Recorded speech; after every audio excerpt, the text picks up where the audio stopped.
Good afternoon, everybody. Happy New Year, happy new season Happy New Year. you. Yeah, happy New Year, happy new footballing year. Okay.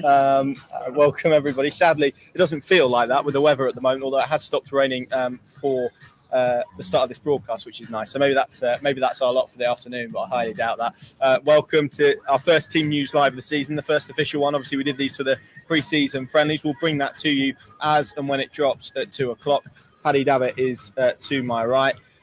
Paddy, how are you feeling ahead of the new season? Now we're sat here at Carrow Road.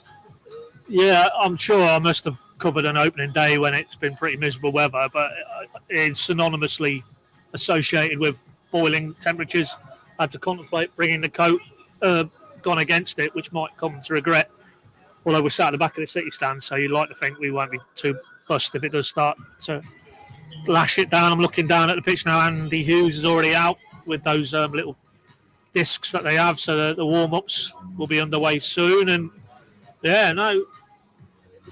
you were just saying, how do we think this could go? And I can see Norwich winning today, but whether we'll conclusively feel that that's a corner turned at Carrow Road, or more broadly David Wagner and Norwich in the Championship, who knows? Probably not. But then you could also see it maybe being more of the same, and it's still feeling like it's going to take a period to turn this round here at home, particularly because we all know it's been pretty desperate really here for the last few months. What we were saying, the last league goal here was February, and that was from an Arsenal loanee. So if they don't turn that around swiftly, then I feel we could be back to some of the frustration we had at the back end of last season.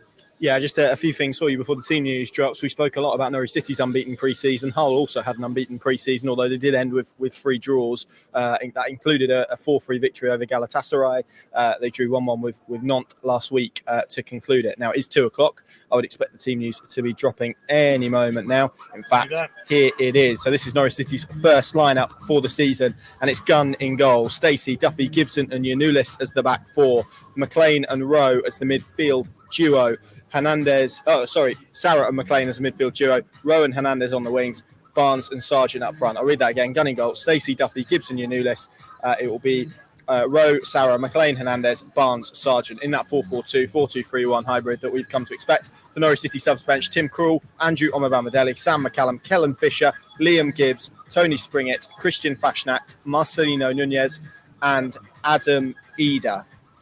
Paddy, let's go straight to the wide areas, because that feels like where most of the conversation has been had, and it felt like the conversation was being framed as to who was more likely to start, Rowe or Hernandez. Well, it's both of them. Christian Fashnacht on the bench. Your thoughts? Yeah, I mean, I won't say who, but when I walked in this afternoon into the press area, that they intimated that Johnny Rowe would be starting. So this is nice. We've got the team sheets on the TV. Which that is a new development. Yeah, that's a new positive, just above our heads. But not hugely surprised, because we know how Rowe has caught the eye under David Wagner.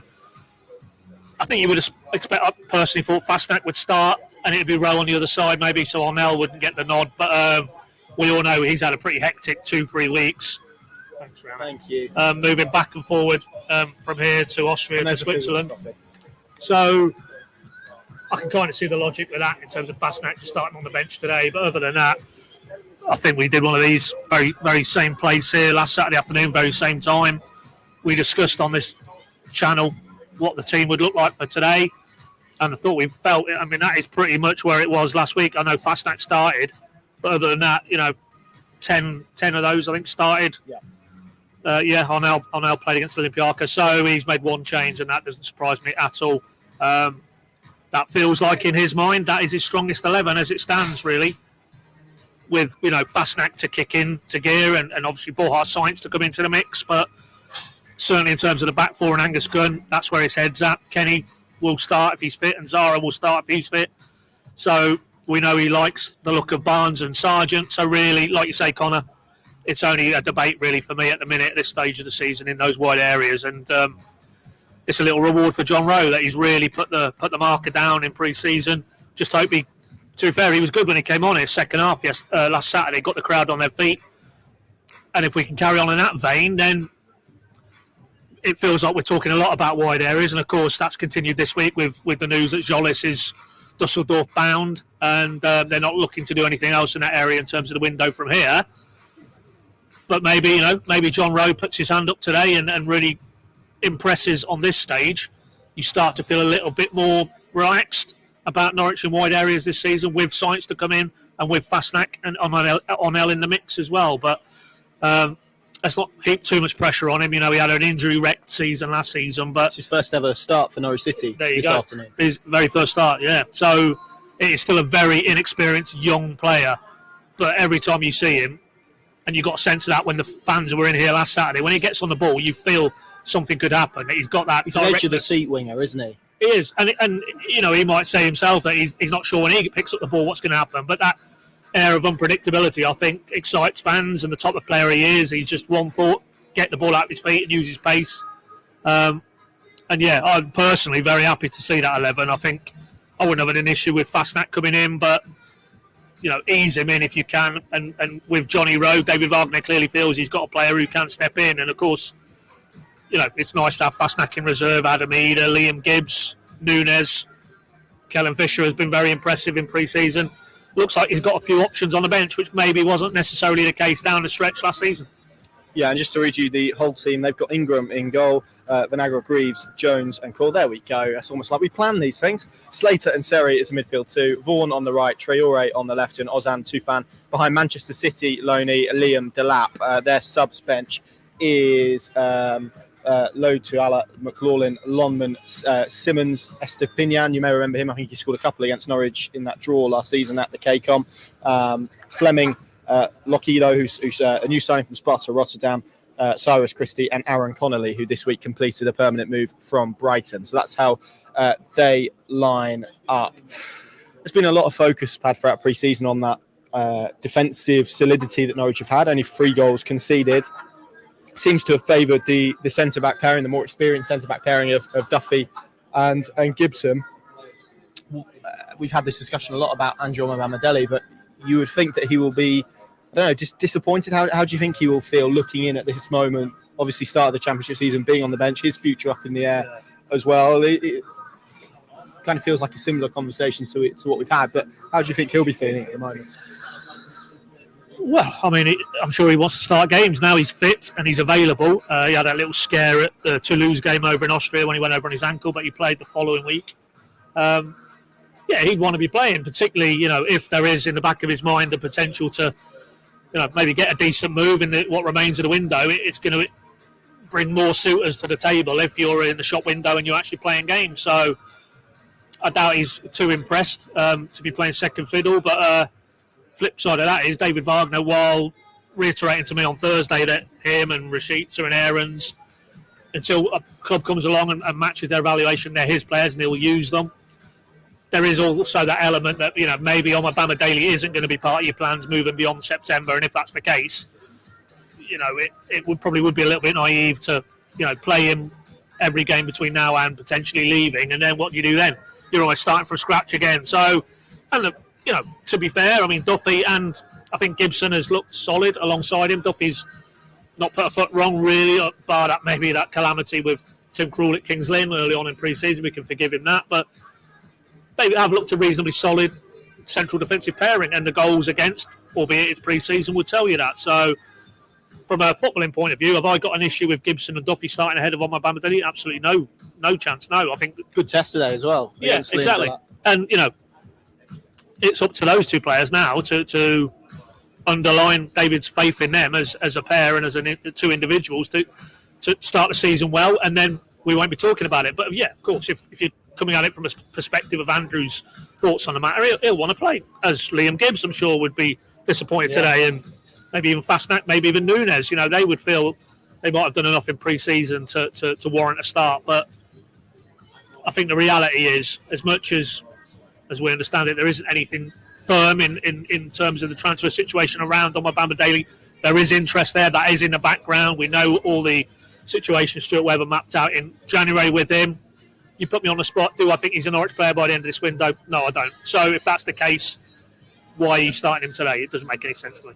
Yeah, agreed. A few changes to run through in terms of if you're coming to Carrow Road today, or even if you're following it elsewhere. But to begin with, on the subs bench, obviously changes there. You can now name an extended subs bench, so that's increased from 7 to 9, still the 5 substitutes, of course. And then if you're coming inside the stadium or following this game, you may have seen a little bit of it last night in the Southampton game.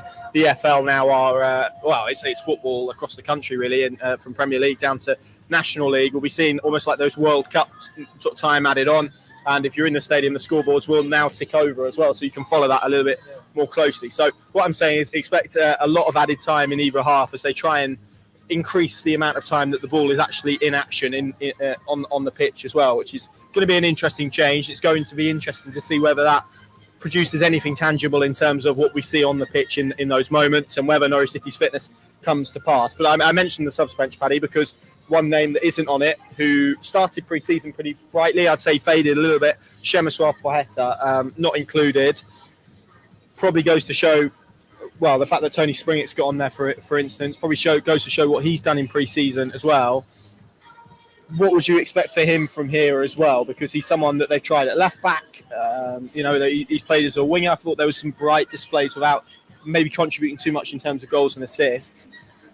Is he unlucky not to make this match day squad for you after what we saw in pre-season?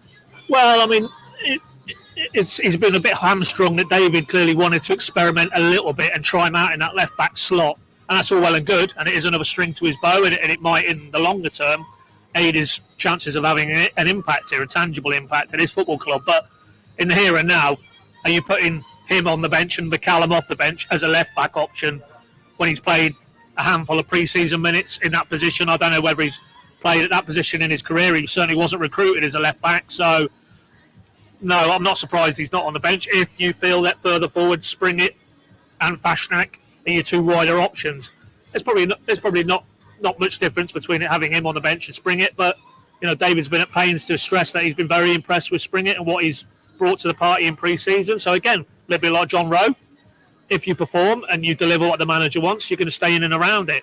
And this is all subject to us, which we will do, put it to David after the game, and he might say, because we spoke to him Thursday, I think, that had trained subsequently on the Friday, there may be a slight fitness issue. We're not aware of that with this side of the kickoff. But if that isn't a factor, then no, it doesn't surprise me, because I think it would be quite a signal to send to Sam McCallum if you're going to play him on your bench or put him on your bench as your left back option and have a recognised left back out of the 20. So if it isn't a fitness related issue, then it just underlines he's probably got a little bit of work to do to get himself in and around the 20. But given they're letting Jolis out the door and they don't want to bring in another one, I would find it very strange if this is the precursor to between now and the end of this window, Poeta being loaned out. That doesn't make any sense to me at all, purely on numbers, headcount wise, in terms of wide areas.